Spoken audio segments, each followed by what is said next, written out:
तुम्ही आले तर पुणवल्यामध्ये काय परिस्थिती आहे धुळीची?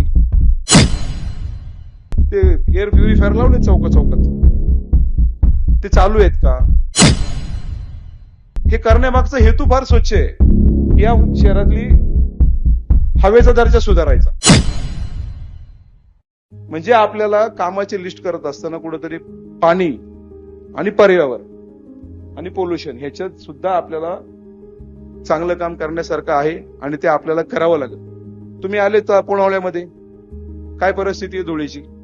साहेब, आपण पीक आवरला जर आलं ना डंपर, तर आपण त्यांना 5-5, 10-10 फाईन मारतो. मध्यंतरी आम्ही चर्चा करून असे हे केलं की त्यांना एवढे फाईन मारायचे की ते शिफ्ट झाले पाहिजे.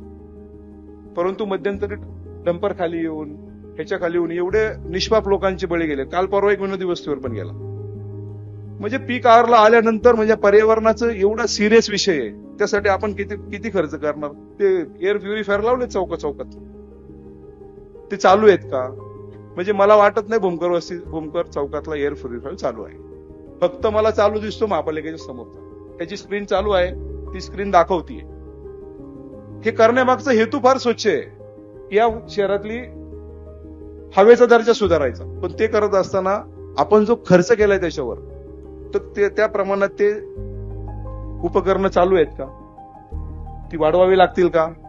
कारण की जर आपल्याला ह्या ठिकाणी पोल्युशनवर काम करायचं असेल, धुळीवर काम करायचं असेल, तर साहेब तुम्हाला बिल्डिंग परमिशनला इन्स्ट्रक्शन द्यावे लागतील.